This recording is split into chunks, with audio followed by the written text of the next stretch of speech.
Gas is a sign that you're not digesting your food properly. Digestion isn't about just sticking food in one end and have it come out the other end. That's not really digesting. Digesting is about breaking the food down into vitamins and minerals and amino acids and dietary fats and all these things that the body needs so that we can function correctly. It's about accessing the nutrients in the food. That's what digestion is all about. So when we eat, our stomachs make hydrochloric acid or HCl. This is the stomach acid that we hear about, and this is how the body starts to break the food down so that we can access all the nutrients in that food. So the problem is, for a wide variety of reasons, a person may not be making enough stomach acid to truly break that food down. Most people who think they have too much stomach acid are actually not making enough stomach acid, and this can be confusing because a lot of the signs of too much stomach acid, like acid reflux and bloating and such, are actually caused by not having enough stomach acid. To complicate this even further, the most common remedy that people use when they're dealing with gas is to take some kind of chalky gas medication thing, chewable, nasty, gross thing that they eat, and then it relieves some of that situation. And why this is confusing is because the problem is that when someone is not making enough stomach acid, they'll often have a bacterial overgrowth in their stomach, because the stomach acid is what kills all the bad guys when they come in. So when there's not enough stomach acid, an overgrowth can come in and set up camp, and the bacterial waste is very alkaline. So it will neutralize stomach acids even further. And then this alkaline waste, when it mixes with the small amount of stomach acid you may be making, it creates this fizzy mess, because when opposite pHs collide, it kind of creates this fizzy stuff. So that can create even more gases and pressure. If you're saying, yeah, but what if my gas is really foul? What if I get kicked out of the car and I have to walk home because people don't want to be around that?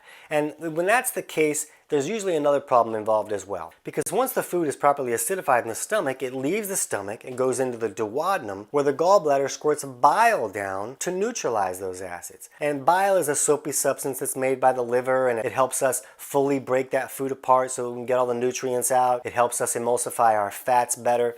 But it's really common for bile to become too thick and sticky to flow correctly. And when bile isn't flowing correctly, a lot of that food doesn't get broken down, and then it rots and ferments, and the fats that we consume can become rancid because they're not getting emulsified with enough bile. And another problem is that the liver, when it filters junk out of the body, it puts a lot of those toxins into our bile so that they can go through the intestinal tract and go out the back door. That's the main exit strategy for toxins in the body. So when bile isn't flowing correctly, a lot of those toxins aren't getting removed. So now the body has to just figure out, how can I get rid of junk any way that I can? And a lot of times it'll send stuff out through the gas that's going out the back door, and it will be quite foul.